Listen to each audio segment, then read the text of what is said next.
तो देखिए students, last turn पे पहले डेट डाल दूँ आज।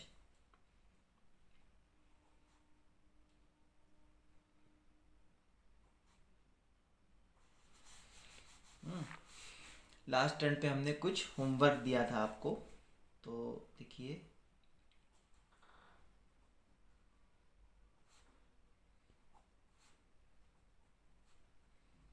जो होमवर्क दिया था उसका सलूशन देखिए किस तरह से होगा। तो देखिए पहला क्वेश्चन था कि prove distributive law by using the truth table. ये इसको जैसे कि सलूशन नंबर 1 था कि प्रूव डिस्ट्रीब्यूटिव लॉ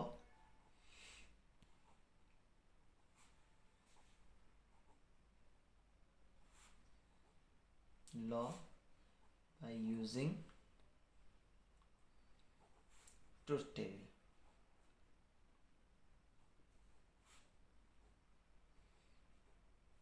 ठीक है, तो अब पहले तो डिस्ट्रीब्यूटिव लॉ देखते हैं क्या होता है। डिस्ट्रीब्यूटिव लॉ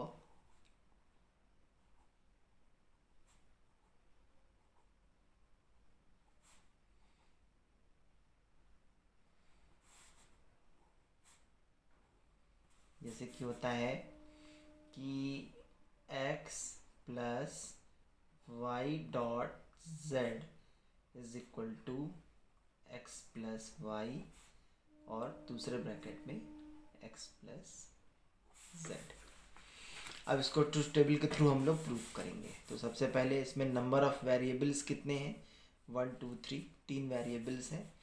तो ऐसे केस में पहले x y z ये बना दिया, फिर हमने बना दिया y डॉट z ये बना दिया, उसके बाद में फिर बनाया x plus Y dot z, इसका कॉलम ले लिया, फिर हमने लिया यहाँ से x प्लस वाई, फिर लिया x प्लस z और फिर लिया x plus Y dot x plus z, इसको हमने लिया। ठीक है,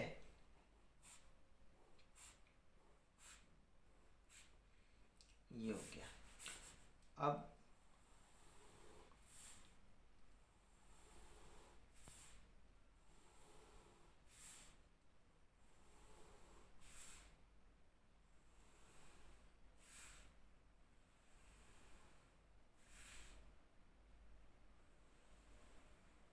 ये देखिए, अब हमने क्या किया कि पहले वेरिएबल यहाँ पे रख लिया कि 0 0 0 0 0 1 0 1 0 0 1 1 1 0 0 1 0 1 1 1 0 और 1 1 1, ये हमने वैल्यूज रख लिया। अब देखिए सबसे पहले y डॉट z निकालिए। ठीक है, तो y डॉट z मतलब ये y है और ये z है, मतलब बीच में डॉट ऑपरेटर है, मतलब डॉट ऑपरेटर का मतलब एंड का सर्किट लगा हुआ है इसके अंदर।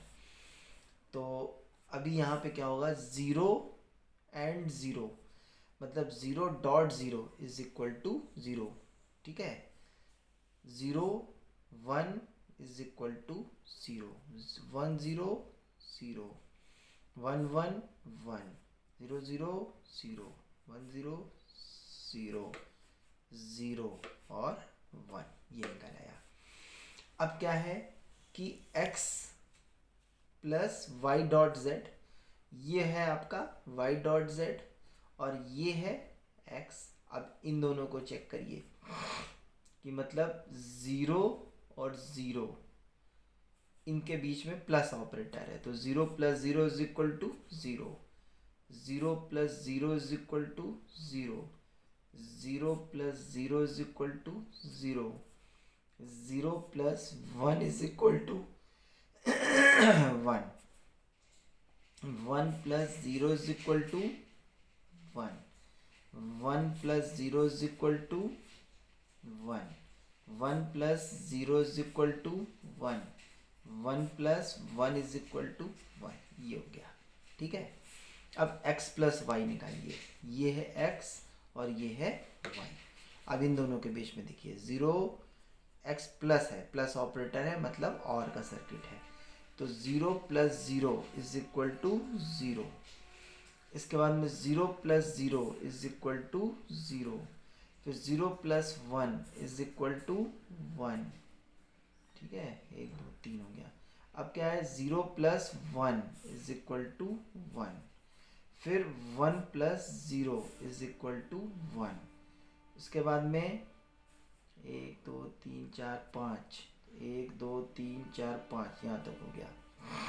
तो 1 2 3 4 5, 1 2 3 4 5 यहाँ तक हो गया। फिर 1 प्लस 0,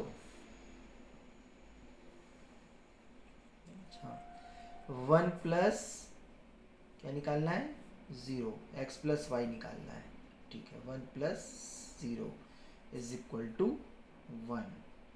ठीक है, फिर 1 प्लस 1 इज इक्वल टू 1, फिर 1 प्लस 1 इज इक्वल टू 1 आ गया। ठीक है, ये निकल आया। अब x प्लस z निकालिए, ये है x और ये है z। इन दोनों के बीच में देखिए 0 प्लस 0 इज इक्वल टू 0, फिर 0 प्लस 1 इज इक्वल टू 1, फिर 0 प्लस 0 इज इक्वल टू 0, फिर 0 प्लस 1 इज इक्वल टू 1, फिर 1 प्लस 0 इज इक्वल टू 1। ठीक है, फिर 1 प्लस 1 इज इक्वल टू 1, फिर 1 प्लस 0 इज इक्वल टू 1, फिर 1 प्लस 1 इज इक्वल टू 1, ये निकाला। अब हम निकालेंगे x plus Y dot X plus Z. X plus Y यहाँ निकला हुआ है, x प्लस जेड यहाँ निकला हुआ है, इन दोनों के बीच में डॉट ऑपरेटर के थ्रू निकालेंगे। तो ऐसे केस में क्या होगा, 0 dot 0 is equal to 0, 0 dot 1 is equal to 0, 1 dot 0 is equal to 0, 1 dot 1 is equal to 1, 1 dot 1 is equal to 1, 1 dot 1 is equal to 1, 1 dot 1 is equal to 1, 1 dot 1 is equal to 1। ठीक है, अब देखिए x plus Y dot Z कहाँ निकाला है हम लोगों ने, x plus Y dot Z ये निकाला है। ठीक है ना, ये वाला कॉलम है x plus Y dot Z, ये जो आपका LHS है, LHS है। और फिर RHS क्या है, ये है हमारा RHS, राइट हैंड साइड, ये है, ये LHS है और ये RHS है, राइट हैंड साइड ये, लेफ्ट हैंड साइड ये। अब इसको चेक करिए कि ये और ये दोनों कॉलम क्योंकि आइडेंटिकल हैं, यहाँ पे लिखेंगे हम लोग कि because both these columns are identical, so hence proved। ये देखिए इस तरह से ट्रूथ टेबल बना करके हमने डिस्ट्रीब्यूटिव लॉ को प्रूव किया। ठीक है, अब इस तरह से जितने भी लॉज हैं सब आप लोग प्रूव कर लेंगे। अब इसके बाद में नेक्स्ट क्वेश्चन क्या है हमारा, अब जैसे कि मान लीजिए नेक्स्ट क्वेश्चन ये था, ये नेक्स्ट क्वेश्चन, अब ये इस तरह से कम्यूटेटिव लॉ आप प्रूव कर लेंगे और इसी तरीके से कोई भी लॉ अगर आएगा तो उसको आप लोग प्रूव कर लेंगे। अब क्या कह रहा है कि सर्किट डायग्राम बनाना है फॉलोइंग बुलियन एक्सप्रेशन का। तो सबसे पहला है जैसे कि FABC, ठीक है, इसको मतलब हम लोग देखते हैं। क्वेश्चन नंबर है ये 3 का फर्स्ट, ठीक है, ये है आपका सॉल्यूशन नंबर 3 का फर्स्ट पार्ट। अब एक्सप्रेशन दिया हुआ है FABC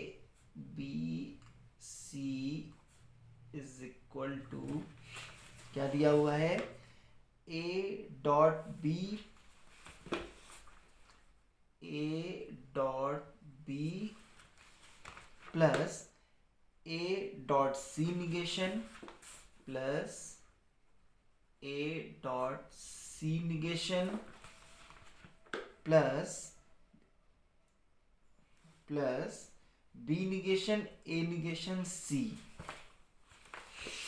plus B negation A negation और सी। अब इसका सर्किट डायग्राम बनाना है हमको।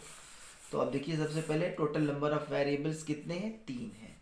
तो ऐसे केस में एक हमने ए बना दिया, फिर यहाँ से बी बना दिया और यहाँ से सी बना दिया, और इस तरह से 3 लाइन आप खींच लीजिए।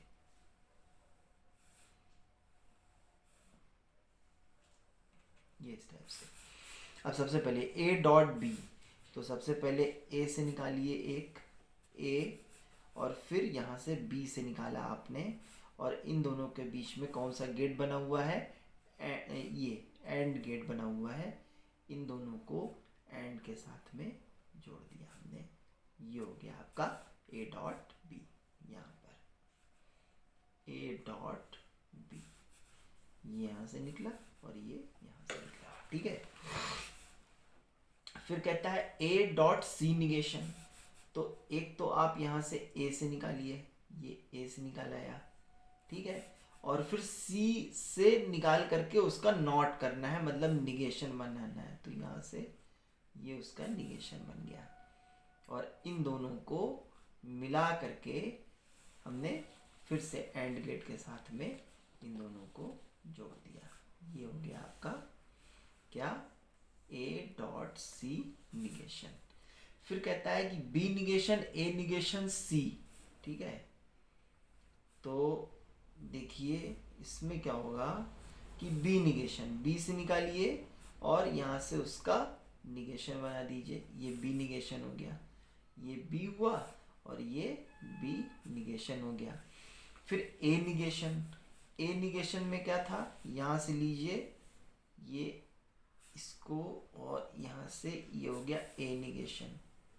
ये है आपका ए, और यहाँ पे बन गया वो ए निगेशन, नॉट लगने के बाद ए निगेशन हो गया। और फिर कहता है सी, और सी से एक और निकालिए, ये सीधा, कोई निगेशन वगैरह नहीं है।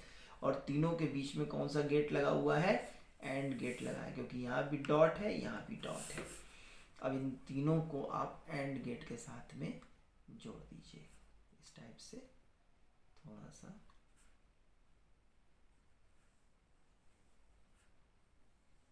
ये एंड गेट के साथ में हमने जोड़ दिया, ठीक है।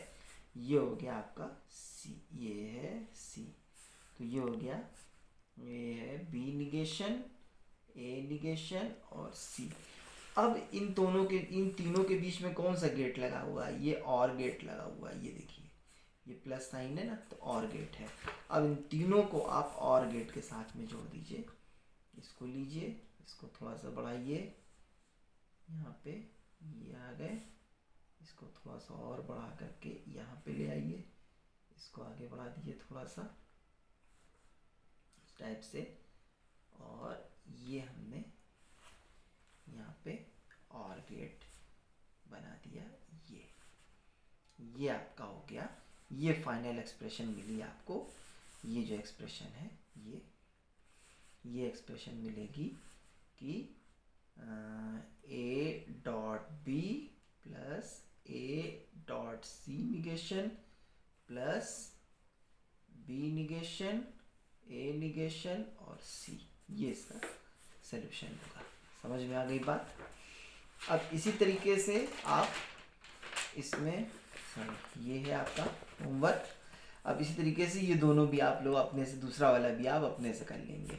अब देखिए इसमें जो है इसका डायग्राम दिया हुआ है और आपको बताना है कि क्या एक्सप्रेशन होगा, ठीक है। देखिए ये ए है, ये बी है, सी है। ए और बी के बीच में कौन सा गेट लगा है, और गेट लगा है।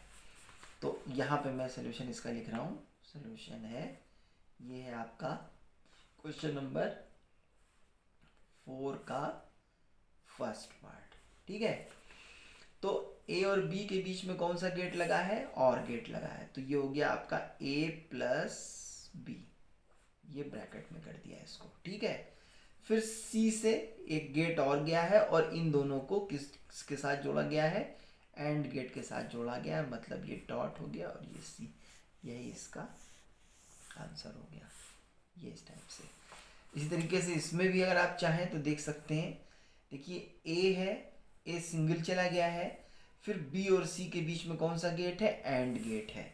तो अगर इसका सोल्यूशन देखें तो बी और सी के बीच में एंड गेट बना है, मतलब बी, ये बी डॉट सी हो गया, एंड गेट है, ठीक है। और डी के साथ में निगेशन लगा हुआ है, तो ये हो गया आपका, इन सबको ए, ये और गेट से जोड़ा गया है, तो ये हो गया A plus B dot C plus D negation, यही इसका आंसर हो जाएगा।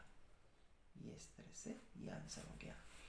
समझ में आई ना बात? देखिए बी और सी के बीच में डॉट लगा हुआ है, एंड गेट लगा हुआ है, और उसके साथ में ए और डी निगेशन जुड़े हुए हैं, तो ए को जोड़ दिया और डी निगेशन को जोड़ दिया, और सबको किस गेट से जोड़ा गया है, और गेट के साथ में जोड़ा गया है, ये और गेट के साथ में मैंने इसको जोड़ दिया। समझ में आई बात? तो इस तरह से आप लोग इस तरह के क्वेश्चंस आप लोग करेंगे। उम्मीद है कि आप लोग ये सारे क्वेश्चन सॉल्व कर लेंगे। यहाँ पे आपका गेट सर्किट डायग्राम यहाँ पे आपका फिनिश होता है। अगर ज़रूरत पड़ेगी तो मैं और भी क्वेश्चन की प्रैक्टिस करा दूंगा। सो आज के लिए इतना ही। Thank you so much.